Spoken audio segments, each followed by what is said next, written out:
রাশিয়ার সঙ্গে যুদ্ধের মধ্যে ইউক্রেনে নির্বাচন আয়োজনের দাবি তুলেছেন দেশটির পদচ্যুত প্রতিরক্ষা মন্ত্রী মিখাইলো ফেদোরভ।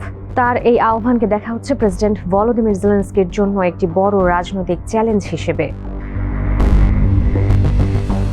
ফেদোরভ 18 অগস্ট ইউটিউবে প্রকাশিত এক ভিডিওতে বলেন, গণতন্ত্রকে রাশিয়ার হাতে জিম্মি করে রাখা যায় না। ইউক্রেন লড়াই করছে ঠিক এই কারণে যে আমরা একটি মুক্ত ইউরোপীয় দেশ হিসেবে থাকতে চাই।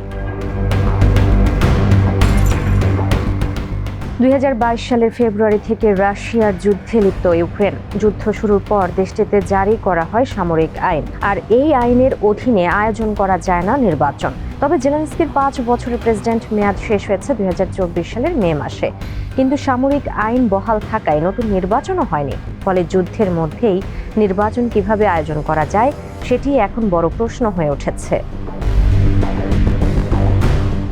ফেদোরভ অবশ্য সরাসরি জেলেনস্কির নাম উল্লেখ করেননি। তিনি তার ভিডিওতে একটি আইনসম্মত পরিস্থিতি তৈরির আহ্বান জানিয়েছেন, যাতে দীর্ঘস্থায়ী যুদ্ধের মধ্যেও ইউক্রেন তার পূর্ণাঙ্গ গণতান্ত্রিক প্রক্রিয়া পুনরুদ্ধার করতে পারে।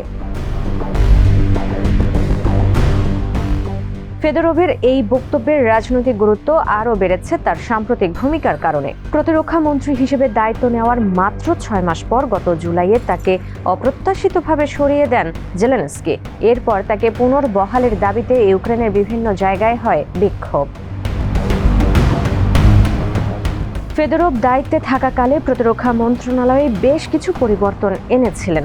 দুর্নীতি বিরোধী উদ্যোগের পাশাপাশি যুদ্ধক্ষেত্রের কার্যক্রম বিশ্লেষণ ও উন্নয়নের তথ্য উপাত্ত ব্যবহারের উপর জোর দিয়েছিলেন তিনি।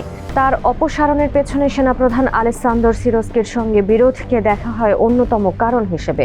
পরে সিরস্কিকেও পদ থেকে সরিয়ে দেন জেলেনস্কি।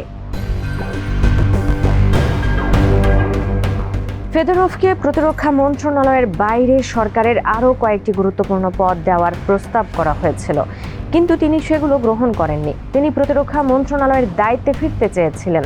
এর মধ্যেই ফেদোরভের নির্বাচনের আহ্বান নতুন রাজনৈতিক আলোচনা তৈরি করেছে। যদিও ইউক্রেনের কিছু ভাষ্যকার তার বক্তব্যে বিরক্ত হয়েছেন, এমনকি জেলেনস্কির সমালোচকদের মধ্যেও কেউ কেউ মনে করেছেন যুদ্ধ চলার সময় নির্বাচন আয়োজন বাস্তবে অত্যন্ত কঠিন। এদিকে ফেদোরভের বক্তব্যের কয়েক ঘন্টা আগে জেলেনস্কি পার্লামেন্টকে অস্থায়ী প্রতিরক্ষা মন্ত্রী ইয়েভহেনি খমারার নিয়োগ অনুমোদনের আহ্বান জানিয়েছেন। ফেদোরভ নিজের ভিডিওতে কোনো রাজনৈতিক পরিকল্পনা বা নির্বাচনে অংশ নেওয়ার ইঙ্গিত দেননি। তবে তার বক্তব্যে একটি বিষয় স্পষ্ট, যুদ্ধের কারণে গণতান্ত্রিক প্রক্রিয়া অনির্দিষ্টকালে স্থগিত রাখা উচিত নয়। অন্যদিকে ইউক্রেন যতদিন সামরিক আইনের অধীনে থাকবে ততদিন নির্বাচন আয়োজনের সাংবিধানিক বাধা থেকেই যাচ্ছে। ফলে ফেদোরভের দাবি এখনই বাস্তবায়িত হবে কিনা তা নিয়ে অনিশ্চয়তা রয়েছে।